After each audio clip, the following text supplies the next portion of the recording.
you.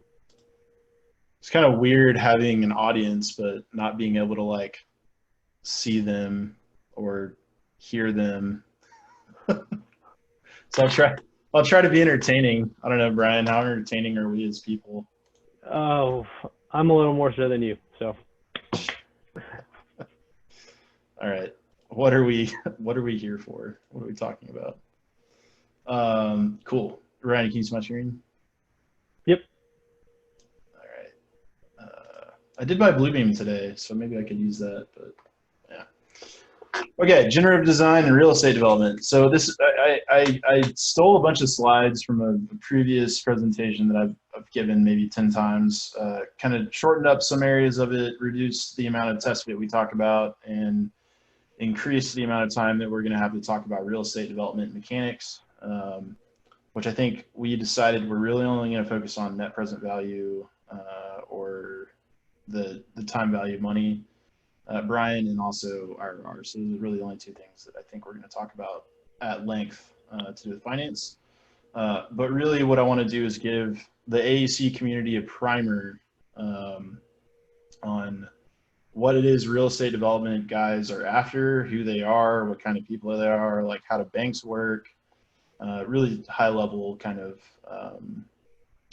introduction. So we started with, Brian, why buildings get built. So we talked a little bit about stakeholders. So landowners, they want to sell their land. Cities, they want to build safe housing. Counties, they want some tax revenue. You got to pay for schools. Brokers, they want a slice of the land sale. Developers, they want to own the future value of the building that they're building. Bankers, they want to sell the debt. They want to earn interest on those buildings. Designers, they want to earn design fees, maybe. Some designers want to earn design fees. Investors, they want to participate in future value. Contractors, they want to earn their construction fees. Neighbors, they possibly could increase their land values, but are more likely to fight against buildings. Manufacturers, they're going to sell their widgets, Nest, thermostats. I mean, there's lots of productized stuff out there. Or you could just think of it in terms of wood. I got a lot of 2x4s I got to sell. And then the end user, like the people themselves. They need a place to live, place to work. So Brian, are these all these different people kind of have their own interest, their own stake in the, if there's only a word for that, stakeholders. They're all stakeholders. How do we align all these things in a way that would be useful for our industry? I don't know, Brian. What are your? Is this pretty good? I think this is pretty all-encompassing list. This is an all-encompassing list. I think just you really hit everybody on down the line, and any one of these stakeholders, especially towards the top, kind of start the process on getting the building built. So, sometimes developers are out there and, we just develop because that's what we do. But we would not have that opportunity to develop anything new if there wasn't a landowner looking to, sell a legacy asset they hold, or the city really pressing towards building dense developments and trying to get that tax base increased. Right. So like a county could, for example, say, okay, we need $10 million more in revenue. How can we incentivize developers to develop buildings here? And what they can do is they can say, okay, instead of paying 3% on your taxes, you'll pay 1.5%. And that's one way that a county can incentivize development, right? Correct. And so, and typically too, there's so much give and take in those talks with cities and counties where, the city can give, especially I'm speaking from an example of projects in where I live, Dallas. The city can give some kind of tax abatement incentive towards a developer, but the county, also, controls about half that tax base. So your total taxes will be like a little less than 3%, but then the city can take 1.5% off of that, and the county will control the rest. So those are tools that they like to use. You know, that's right now, I would not expect that tool is used in the next few years with how hard budgets have been hit. So, you know, not that it was used all the time, but absolutely, I would never expect any kind of incentive like that from a municipality for the foreseeable future. It's not a short-term fix to do that. It's a long-term growth strategy, which everybody's like, crap, we should have had long-term growth strategies like 10 years ago. We can probably talk more about this for hours and hours and hours, but you know, like designers, like most of the time, maybe it's not about earning design fees. Maybe it's about building a really beautiful building. You know, bankers, some of them do have more of a real estate bent. They really only want to lend to some really amazing projects. So this isn't to say that like every landowner wants to sell their land. You know, it could be that we wanted, you know, maybe neighbors wanted a more new urbanistic community instead of possibly increasing land values. So everybody's got a different perspective, but what we're going to try to do is at least show what some of the development perspective looks like. So what does this process look like? And we're just going to start with like the most generic process that happens in the development world.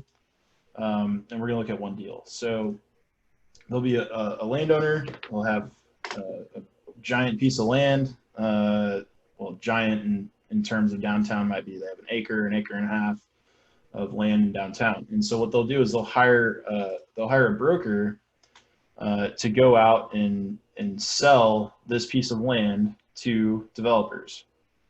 This is no different than you owning a home, hiring a realtor to find another buyer. What is different is the scale. We're talking maybe millions of dollars here. So broker will send the site to a developer. They'll say, hey, here's an acre and a half that's, you know, what can you pay for it? And the developers say, okay, well, I can figure out what I can pay for it. And that sets off a huge chain of events. So developer will then hire an architect. Architect will draw a site plan. The developer will then send out that site plan to contractors to get pricing. Oftentimes the contractors themselves have subcontractors that then go and get pricing from someone else. So eventually you'll have this moment in time where you have a site plan and have pricing. And that information can then be sent to an investor and say, okay, you know, does this deal look good? And if the investor says, okay, then we got to go find debt with the bank. And then now we've got this whole package that maybe needs a little bit of fine tuning with the architect and the contractor, but we go through these cycles to get everybody on board. So if we got our stakeholders on board, now we're going to send this package back to the broker and say, hey, we can buy this piece of land for $2 million. He'll send that to the landowner, and the landowner will say, no, that thing is worth $2.5 million. And then the developer now has to go figure out how to find that extra $500,000 that they can spend on the land. And most of the time it'll come back and say, okay, we need to get 15, 20, 30 more units on this site in order to make it work. So they'll lean on their architect. The architect will come back with a solution. They'll get it priced again. And it'll cycle back through. Landowner's happy. Okay, he can get his $2.5 million. Broker's happy. He can make his 3%, 6%. And that really sets off the architect to start validating assumptions even more. So we might hire some engineers. They'll put a column in the middle of the amenity space or in the middle of the units, and they'll get mad and they'll say, okay, put the column back. And then it'll go back through again, or get pricing. Okay, everybody's happy. And we take this whole thing to the city for a submittal, and okay, hopefully it'll work.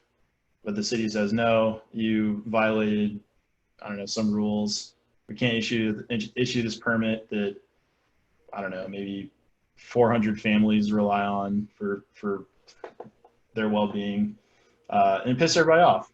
So this is sort of Back to the drawing board. Yeah, back to the drawing board. How are we going to fix this? And a lot of people, they'll just like kill it. They might even kill a deal. Like Brian and I, and now's a good kind of segue moment to introduce Brian. But Brian's a financial analyst. He is a CPA. He's good with numbers, and so I invited him to provide color commentary on the development process. How am I doing so far? You're doing great.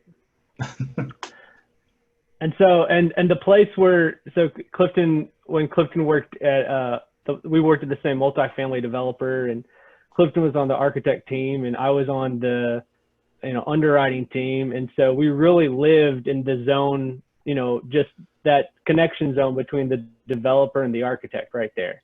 And there's a lot of friction in this area right here. Yeah. And Clifton, would come into my office and close the door and say, I don't understand what you want. And then I would look at him and say, I don't understand what I want either, but we have to make it work. So, because at the beginning of these development processes, it's all about getting that project started. And a lot of that has to do with what a landowner is willing to sell for if you don't have a piece of land already in hand. And so there's a whole lot of friction on this front end, just even trying to make the project pencil.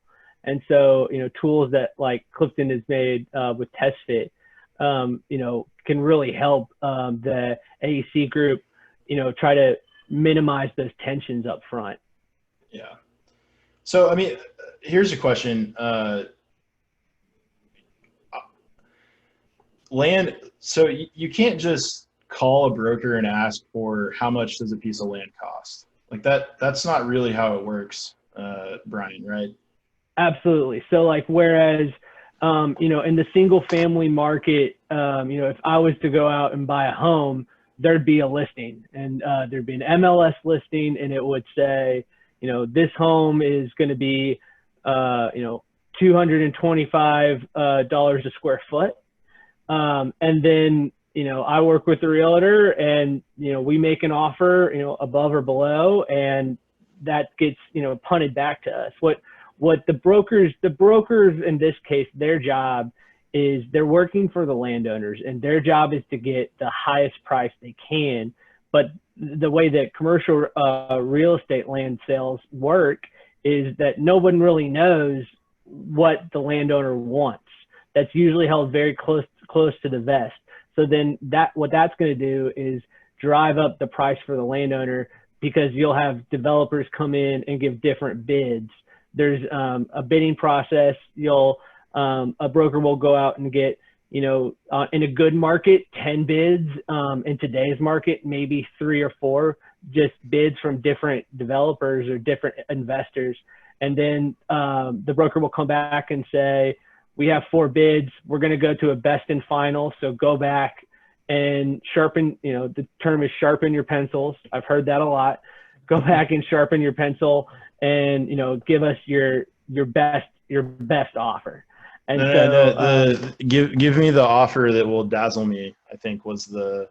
Yeah, we would say that. And, for us, in the kinds of developments that I've done, it's never been about being the highest price. It's about being competitive with the others, but also having the best vision for what we want to do with that property. And so, right. So let me explain a piece here. This process is very hidden. Like, if a piece of land is for sale, you might not even know it. And most of the times, like if I'm a landowner in the middle of downtown Dallas and I have a few acres, I'm not going to tell anybody about it. Because what happens if you say this piece of land is now on the open market and you rile up a lot of interest, then you're going to get like neighborhoods involved. The NIMBYs are going to come after you. So it's almost like you want to be as stealthy as possible in the early stages. And then when you have a building proposal that works, then you go to the city and say, hey, here is what we want to build. Correct. And you know, a lot of the process too is getting those neighborhoods, you know, meeting with the neighborhoods, getting them, you know, trying to work out something with them to where whatever you're doing is going to be beneficial for the neighborhood. It's going to be there, you know, on the long term. It's going to bring about, you know, it's not just going to, you know, roll over the neighbors. It's you want it to be beneficial for everybody.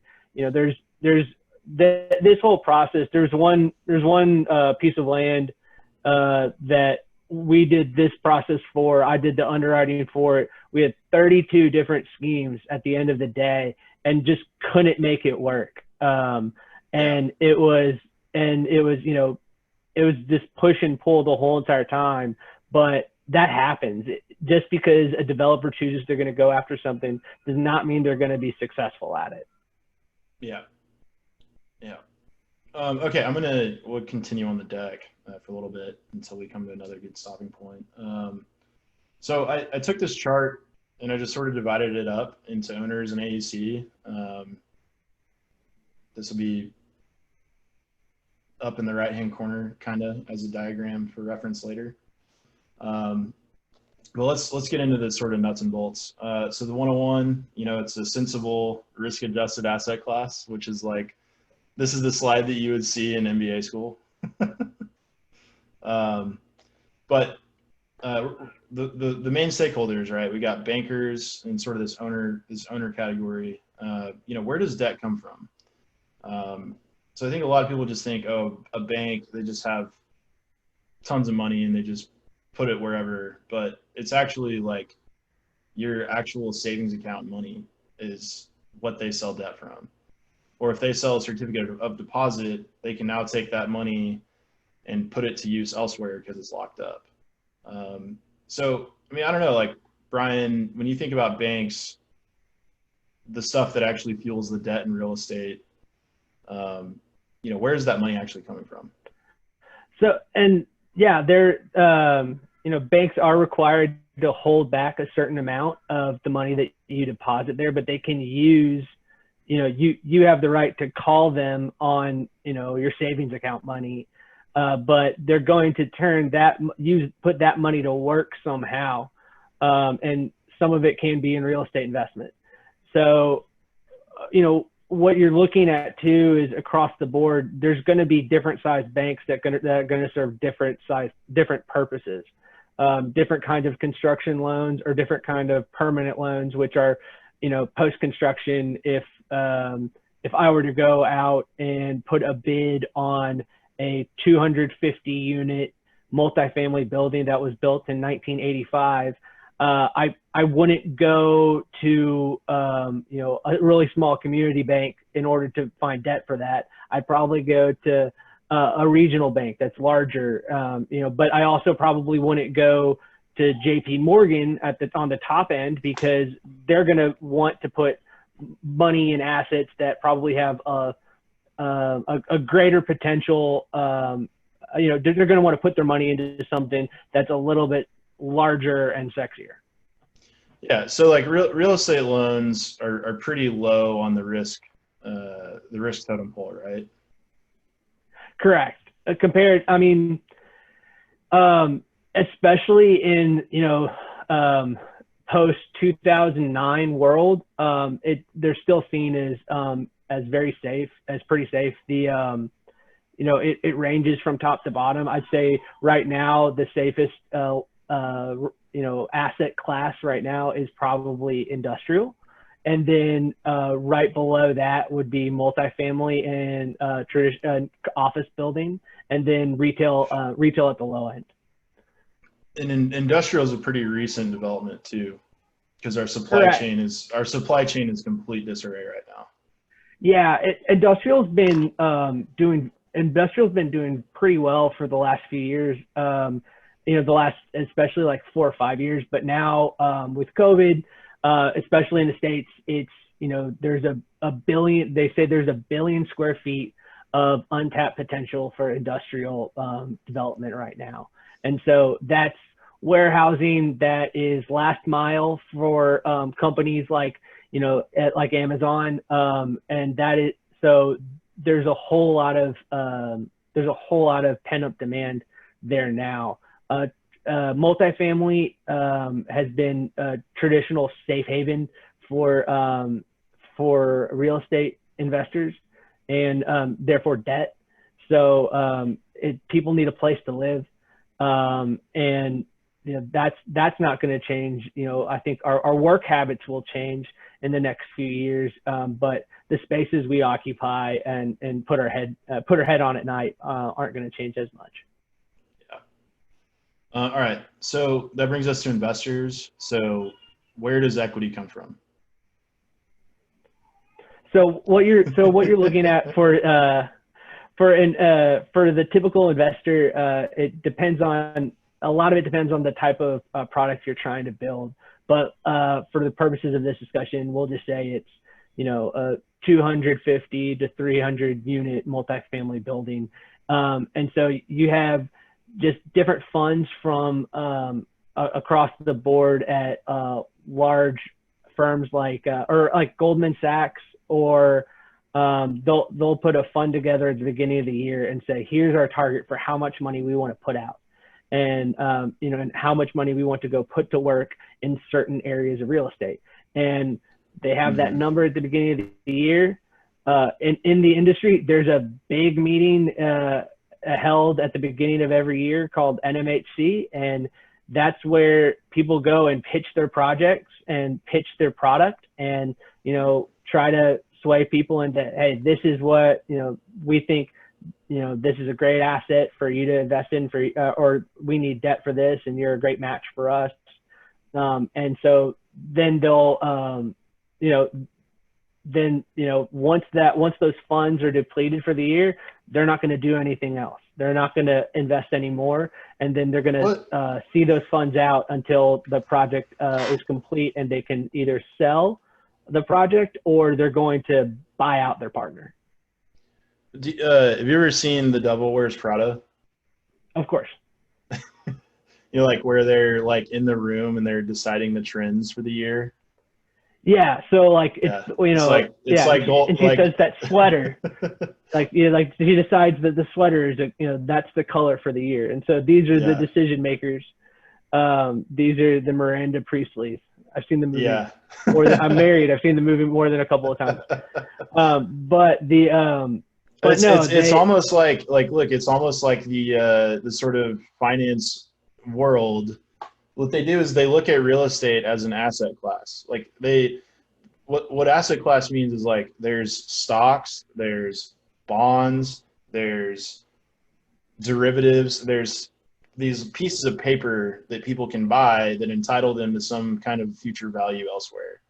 And when they get together and they talk about real estate, you know, they're probably kind of like, yeah, I'm pretty sure retail's out this year because good old Jeff is just continuing his work and dominating retail. So, okay, I guess we can put some more money towards housing. Like the decisions that are made in the capital markets, in some boardroom in Manhattan, have real world effects all the way down the chain until it hits the guy that's drawing the wall section for how these walls should come together. It's just amazing to me. Absolutely. And like, that's what we're seeing in the market right now, where people are still holding back and taking wait and see approaches. And so that's why, you know, that faucet gets shut off in, you know, in times of financial distress.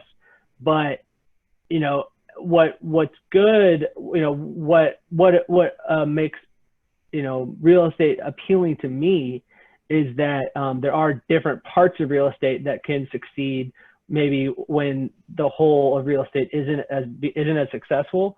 But some of these investors, like let's go back to Goldman Sachs. Goldman Sachs has investments across all sorts of, like all sorts of industries. And so, but they still have the same amount of money they're going to put out every year, at Goldman Sachs itself. And so the times, so they're really at the big picture, they're agnostic to the product that they're investing in. They just need to know what the return is. So when oil and gas was rolling and going, that took opportunities away from investments in other areas. And so now that oil and gas is not as, rolling going as it has been at all, that opens up opportunities for, them to move monies around or to real estate or other things. And the same as with pensions. Pensions are a big part of state pensions for teachers, and are a big part of people who invest in real estate, because it is seen as something that holds its value well.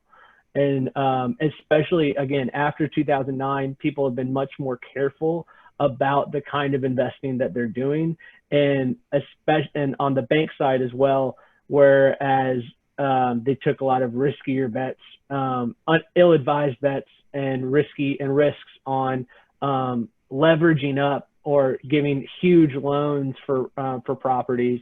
Now they've come back down to a more reasonable level that takes some of that risk away. Right. We can talk about risk probably at the end. Sure. So, all right, investors, brokers, these guys they're sharks. They're selling land. Don't get in their way. Don't tell them that they're 10 FAR on a 2-acre site in rural Michigan won't work. Less of a relationship to actual buildings, but more of a relationship to actually selling land. Correct. And you'll see brokers across. You'll see brokers that they're investment brokers, so they'll be the go between on developers and banks, or developers and other investors.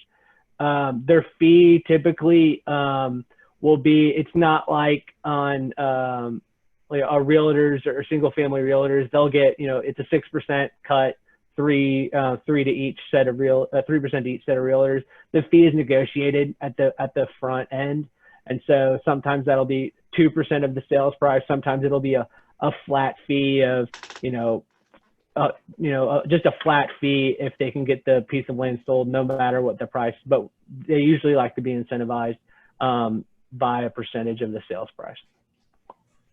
Yeah, I mean, that's the way you incentivize these people is to give them money, which isn't necessarily completely true for architects, for example. Landowners, they're just speculators, people that own a lot of land, and then the city grew around it. There's not really, I mean, I don't know, there's some REITs that'll buy up a bunch of land, Brian. I don't know, like Westdale, they own like half of Deep Ellum, right? Yeah, like you do see less of that, what we call land banking, which means going in, buying a piece of land and holding it for 5-10 years for the next cycle to come around. Maybe you'll see a little bit of that spike up in the next year or so, but a lot of it's just, this is a good list. It's just people that can have a sense of a deal. I like the assemblage creators. There's people that can just see a piece of property and say, this old rundown doctor's office and its next door neighbor that's been a vacant building for the last 10 years. What if we put both of those together and did something fun and new urbanism, and make it better for the community. And so that's been a lot since we went through the last cycle.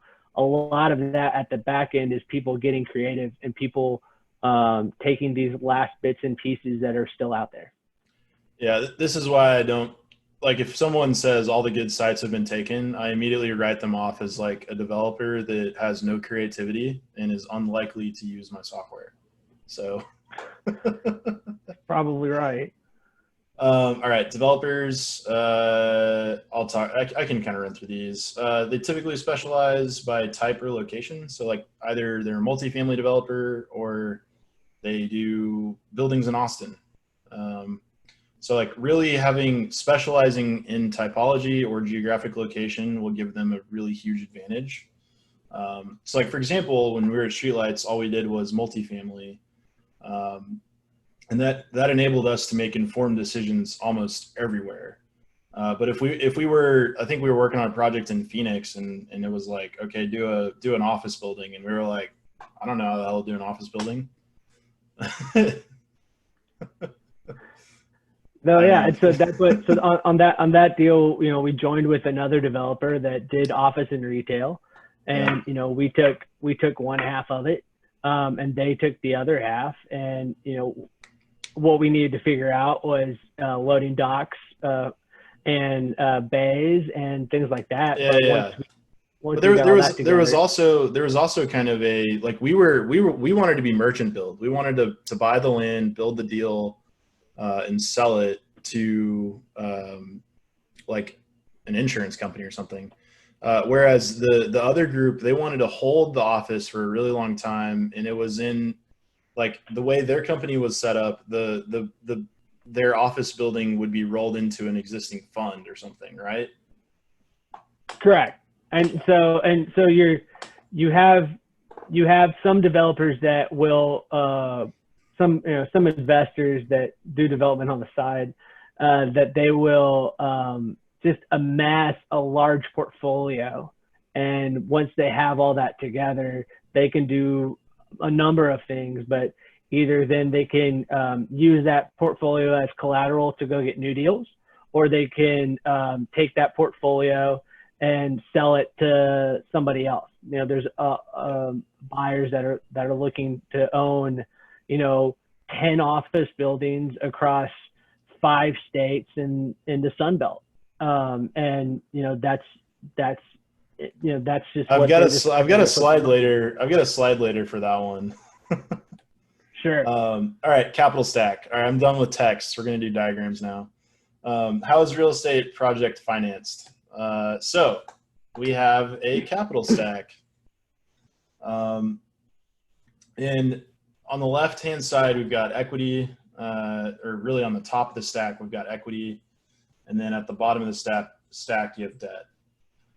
So these are all different slices of the cap stack that are, you know, these are all different people's roughly what they're investing into this building. So in a very crude sense, this capital stack right here is a building. It's just the financial representation of what it would be. Are these percentages roughly accurate? Yeah. So those percentages are reasonable. Especially, you'll have the developer will typically put only 10% of the deal, which I know when I started in development, I was surprised about that. I was always saying, you'd think like, oh, they'd put up like 50% or something. Yeah, or like, you know, this person's the owner of the building, and it's like, well, really, like it's 10, sometimes maybe even 30%. And so then what happens is you have these different pieces that are all placed together that will equal 100%. Most of the deals that I've been involved in haven't dealt with a mezzanine debt piece, but we've done a couple of them. But the bank loan or the total debt, the total loan on the project right now would typically be about 60 or 65%. You know, back when the market was too hot in 2008, 2007, that number was closer to 75 to 80. So you can see how people have reacted to coming back down off of those high debt numbers. Dude, my dad told me that in the 80s, when he was doing industrial warehouses, he could get the bank to 100% fund the entire thing. Yeah. There was just so much. They were like trying to sell so much debt, or I don't even know how the market conditions could be like that. But basically, they're That saying was the old, you're risk free. yeah, that was the old savings and loan issue. And that's where like, that's one of the reasons why after the last downturn, like a state like Texas was able to come out stronger than some of the others, is because we had learned our lesson from the late 80s, early 90s of being so debt heavy, and just coming back from that. But so, you know, it's risk reward. We'll talk later, but the more debt you take on, that's a lot of risk, but there's a lot of upside to do that as well. Yeah, I don't think it's wise. We'll talk more on the slide that shows the repercussions of poor usage of debt, I guess. So equity investments, they have higher risks, higher returns. If a project fails, equity is paid back last, if at all. So the way this works is you're building a house from the foundation. It's from the bottom up. So like all the money that goes in, wait, did I say that wrong? I think I said that wrong.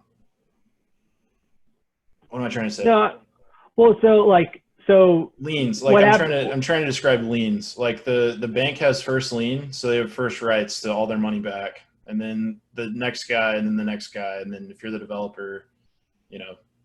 Correct. And so yeah, so the lower people in the stack have the right to their payouts first. Yeah, but the we'll talk about that more. All right, so solving a Capstack. So you've got to find. All right, I just love these series slides. All right, so let's say you have a bank that's in the South, and they sell debt to these other markets. You know, I just did two typologies: multifamily and commercial. So they'll sell debt maybe for commercial in Boise or multifamily in Minneapolis. Like they're being very specific about what markets they put money in where, because they might already have investments in those markets. So you might have an investor that has the same process. They might only invest in commercial in the Pacific Northwest, but they're more of a multifamily feel in these other markets. And the same thing with the developer. Like they might be based in St. Louis, but maybe they do university housing, and that's like their specialty is student housing. So they only operate in markets where there are big universities. So if we overlay all of that kind of on top of itself, what developers are looking for are situations where an investor and a bank would work well together in a specific market and using a specific typology.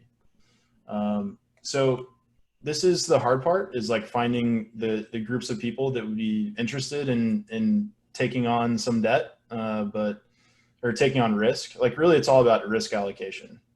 So I don't know, Brian, if you want to talk more about risk allocation. Yeah, that's correct. So each one of these groups will really have an area that they're trying to target, like you said. And a lot of times that story is pretty similar across the board. You'll have the people that focus on the West Coast and the Pacific Northwest. You'll have the people that focus on the Sun Belt, and then you'll have the people that focus on the Northeast. Right now, you know, the hot markets have been Phoenix, Atlanta.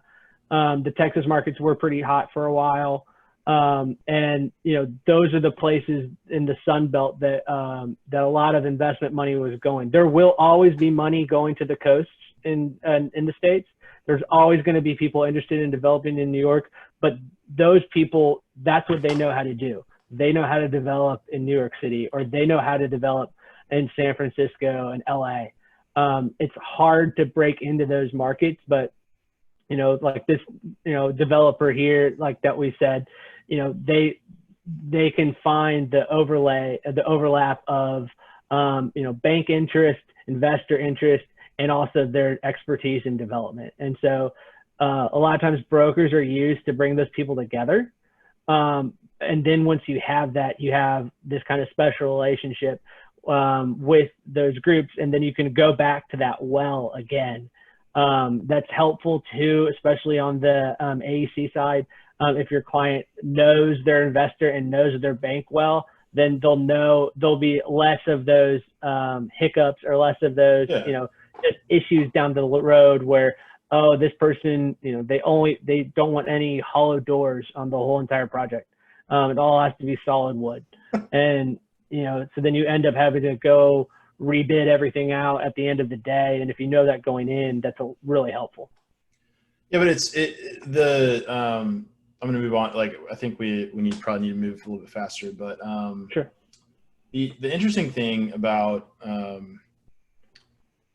I'll go to the next one. We're gonna talk about leverage. How much debt is the real estate project using compared to equity? And this, just by using a sort of seesaw, like, can kind of demonstrate how insane equity gets. Like, the more and more, how insane leverage gets the more and more debt you apply. So, like, you might, in the savings and loan world, you might put basically no equity in, and you could be entitled to all this value, which is crazy. But, you know, this specific project, if it's, you know, leveraged at 90%, its returns, if successful, are astronomical. However, it's sitting on a mountain of risk. So, you know, if the market tanks, maybe coronavirus hit while someone's over leveraged and all of a sudden they didn't have any office tenants, well, they're probably going to be underwater right now. Higher leverage yields a higher potential return, potential percent return on investment. So your percent is actually really important. Sources and uses. So we talked a little bit about the Capstack. So if we take the Capstack as sort of our sources for funds, there's a matching uses. And so you'll have, you know, we'll call it our land costs, our soft costs, and our hard costs.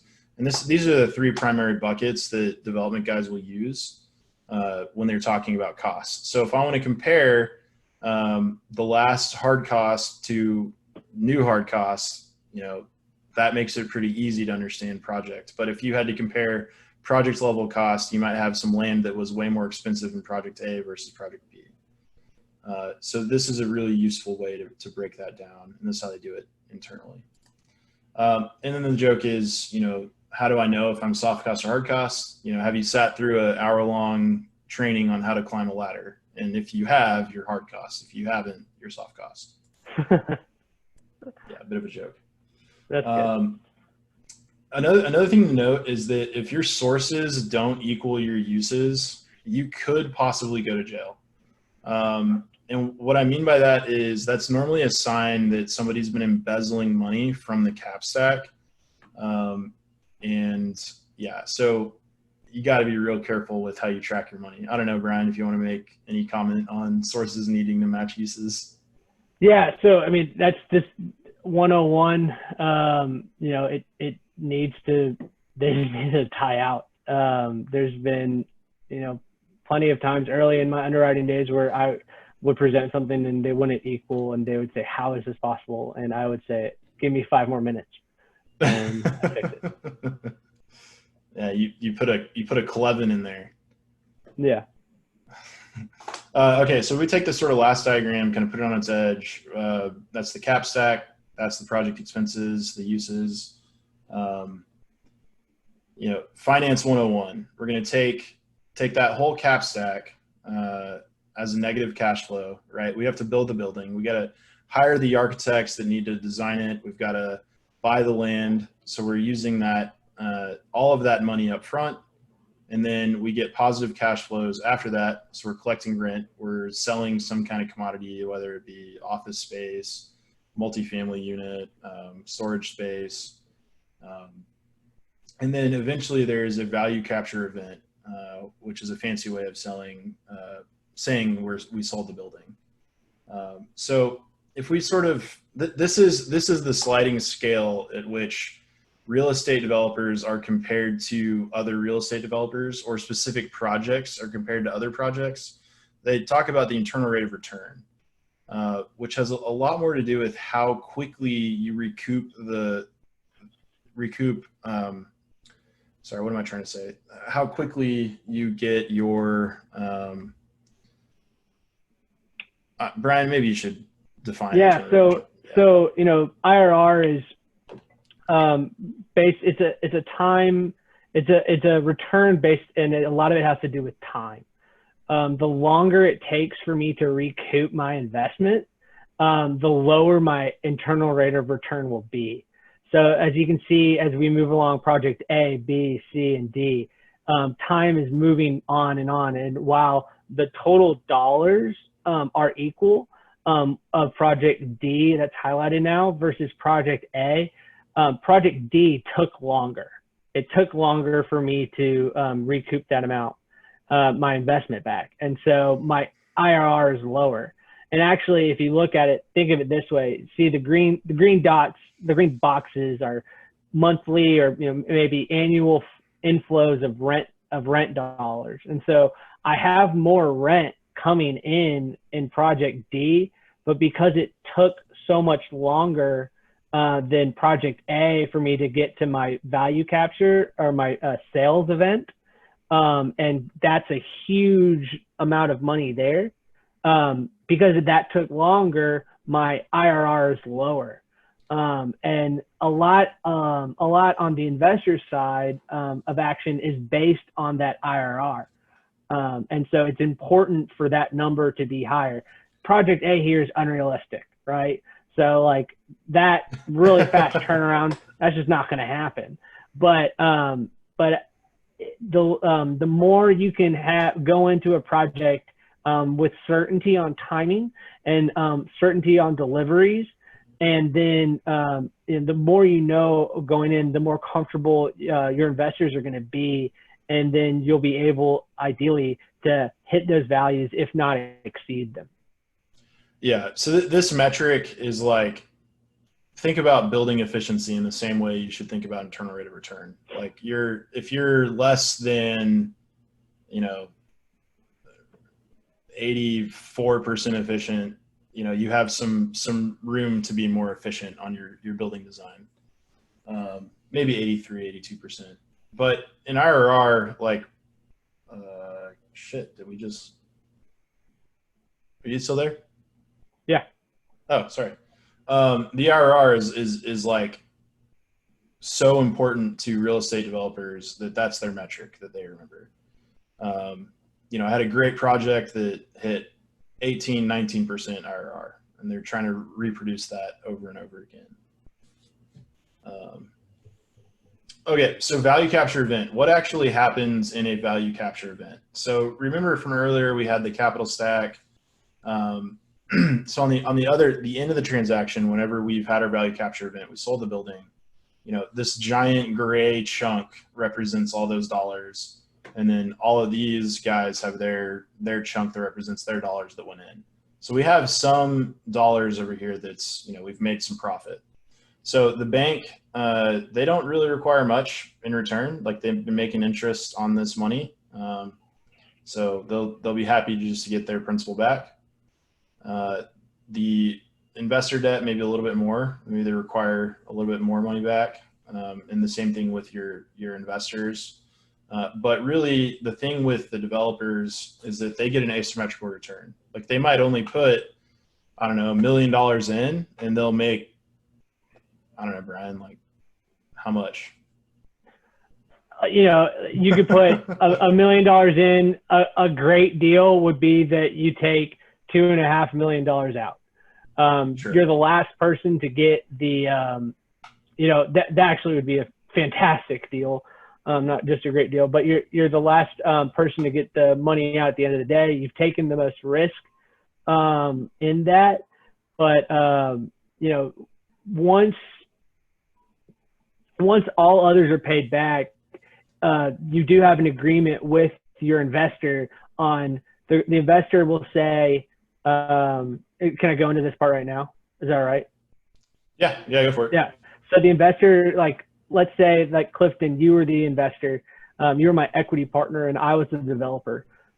We would have an agreement set up in some way that said, you want to have an 18% return on your money. And after that, you'll give me a larger percentage than what I put in. So let's say you put in 90%, I put in 10% at the front end.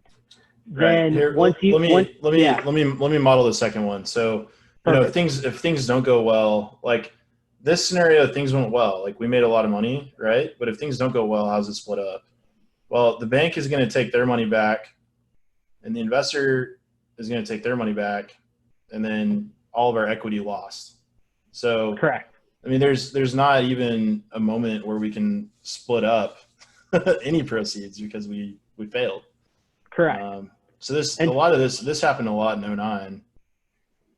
Oh, absolutely. And so what would happen is, especially if the value was less than, if the value of the asset was less than the value of the loan, the bank ended up owning it. And so what happened is the banks, or the mezzanine debt, the investor debt, they would come in, they would end up owning the project, maybe finishing it if it wasn't finished, and then waited for 2 or 3 years, and then sold it. I mean, like the thing is, like wherever this little bar ends up is the group that is going to end up with ownership, right? Correct. Because if the bar was here, the bank would be in charge of it. If the bar was here, it's the investor, and if the bar is up here, it's us. Or I'm assuming I'm talking from the perspective of the developer. But if this were to happen, like the likelihood of you getting another loan from that bank, or anybody for that matter, is pretty limited. Correct. All right, so we talked about that. Okay. All right, so we're gonna maybe spend like the last 10 minutes or so just working through like one deal itself. So I've got TestFit here. Let's see. And what we're gonna do is we're gonna generate a building, and then we're just gonna solve like, we say we're gonna solve for like what the deal would look like in the financial model, right? Correct. Okay, cool. So I'm gonna generate a building. Doesn't need to be too fancy. I don't know, like a wrap deal. What do we say? Like maybe a couple acres. All right, cool. You ready for some inputs? Yeah. All right, our site is 3.64 acres. All right. And we have 281 units. They're at a 907 average. And I think that's it, right? That's it, right? Yeah, I think that's really all we need. So okay. Do you want to share your screen now? Yeah, absolutely. I'll share mine.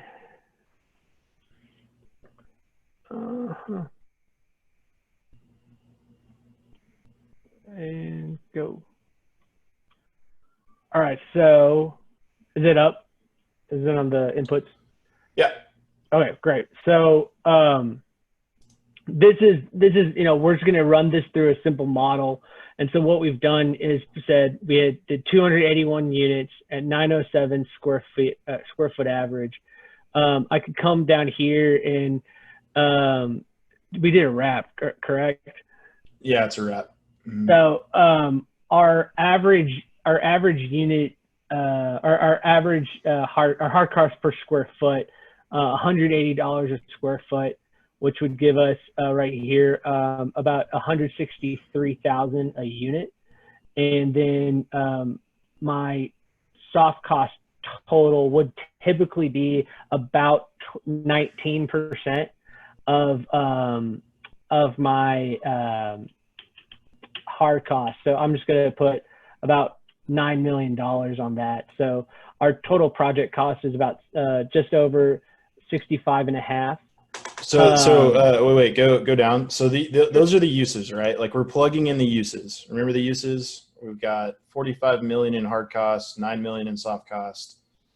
Yeah. And 10.5 million in land. These are those three buckets you were talking about earlier. So you have, land, hard cost, and a soft cost right here. We simplified it so we didn't get into all the different details. No, we don't want architects to know how much they make compared to everybody else. It's fine. And so we can even come here and look at the capital stack right here. These are our key project level metrics on it. So our capital stack has our equity bucket, which represents the developer equity would be right here, the investor is here, and our construction loan is here. So all those total up to the project cost total of 65,626. All right, so things that I'm concerned with right now, if I am running this deal, you know, our yield is 6.93%, which means in our first year of being in operation, we will make back 6.93% of the total. So if it costs us $100 to make the building, we earn $6.93. So that's what that metric is, and a lot of these guys are it's similar to IRR. They're really concerned with it, right? It's an important thing. Correct. So you have your two main metrics that will concern developers are that yield. The yield is really a lot of it is a bank concern. The bank is very concerned with the yield because they want to make sure that you can cover your debts and you can cover your interest expense and your interest payments. And so then this project level IRR right here, this project right now is blowing it out of the water because it has kind of an unrealistic rent. So if I were to come back, so what's our rent? So our rent, I'm going to put it at, it probably would need to be about $2.10 a square foot in today's dollars. So just under $2,000. What did that do to our yield? What did that do to our yield? That drops your yield about like a little less than 1%. So our yield moved from like a 693 to a 607. But this is a more realistic deal because these are the kind of returns that people are looking at today and will be looking at for the, for at least the next 3 or 4 years. So any projects that people are working on, are going to look more like this than they did what we formerly had up. But getting into this is that internal rate of return. There's a 17 return on that. The yield is a back of the napkin number. Like Clifton described, you take all of your net operating income for a year and divide it by the project cost, and that's how you get a yield. The IRR, I took 150 hours. I'm not, and I still use a computer to figure it out. So IRR formulas suck. So I think we're at the end of our like prescribed hour. Are we able to go longer, or is this it? That's a great question. I think we could go a little bit longer because I don't have anyone lined up until later on this evening, but I wouldn't go too much longer because other attendees may have other events they want to attend. So. Oh, okay. All right, great. So Clifton, what do you want to look at on here? So look, like, here's the thing, like, I want to show people why developers try to flex the building to make this, to solve this problem. So like, for example, our unturned yield is 6.07. What if we actually need it to be 7%? Correct. Like, for example, a bank will say, I will not loan you this money unless you can show me 7%. Correct. And so what we saw earlier too, whereas I was just like, oh, that rent's unrealistic, I have to lower it. A lot of times people will be like, well, why don't you just raise the rent in order to get, like, why don't you raise the average rent number in order to get to the yield that you want? Well, the bank is not going to listen to that because they know what's market. They know what other buildings in the area will get. They do their research. So do your investors. And so if you can't honestly say that, that rent number, while powerful, has to be realistic, and so you got to keep it in line.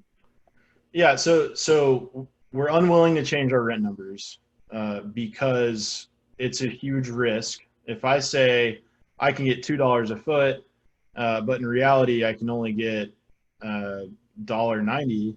I'm now, I'm now 5% off on my my rent assumptions, which, you don't want to be in that situation. You want to be as conservative as possible with rents. So this is why they flex the building. So, Correct. Brian, my question is, how, can I jump back into TestFit? Can I add, I don't know, a few more stacks of units, and then we'll run the pro forma again to see if we can do better than, what was it, 6.07%? Correct. Okay. Share screen. Oh, I have to unshare you. I got stopped. I stopped it. This is, it's great at collaboration, right? This is the new way we collaborate. We share screens. All right, can you see? And yeah, so since I can see that, if I were to look at how that building was put together, I would say one of the first moves I'd make would be, all right, well, let's consider the unit size and let's consider parking stalls. 451 parking stalls is a lot. That ratio can be probably, what would you say, Clifton? You do 1.5. What I think I want to do is I just want to line the top edge of this garage, and then we can see what the difference would be. Like I could go to a 6-level garage to reduce its footprint, and then recapture some of the space. Hang on, I got to define location. And this is all, again, with that push and pull on, that TestFit, I think, helps a lot with solving, is because you can look at this dynamically and you can look at it smartly. Or you could try to generate a building that doesn't get generated. Okay. I'm just going to draw this thing across because I think this is kind of what it was. All right. All right, you ready for new numbers? Yep. All right. 296 units, 914 average. And then what was there? Was there another number? That was it. I think, and with pricing, you would get, I think, some savings on your hard cost per square foot, right? If you brought that down, if you're able to get more units on the property. What did the yield do? So the yield increased. So we were at a 607 and now we're at a 644. Nice. Which is what I want to see.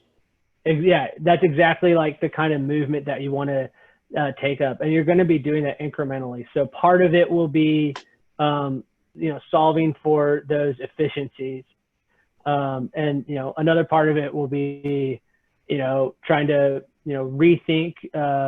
Maybe you have to rethink your garage usage. Maybe you have to rethink your total amenity space, because there's that dead space. If I have 15,000, 16,000 square foot amenity, as a developer, sometimes I'm thinking, well, what good, would I miss 2,000 square feet of that amenity if I could get at least one more unit and get that square footage producing some sort of revenue to make this work? Yeah. Yeah, for sure. Okay. So people just got a kind of, I don't know, this is how we're doing it in the 21st century. We're not drawing site plans anymore for 2 weeks and then sending it to the real estate investor to quash it into a pro forma. I mean, I can get on a call with Brian and we can solve a deal in 15, 20 minutes now. Absolutely. Whereas beforehand it would take, I'm getting like PTSD thinking about what we were doing. With onion paper and 30. This was scheme number 32. Yeah. All right. So there's a question: Have you explored how prefab home manufacturer designs can be integrated in TestFit to reduce risk and hard and soft costs? Yeah, I mean, that's what we do.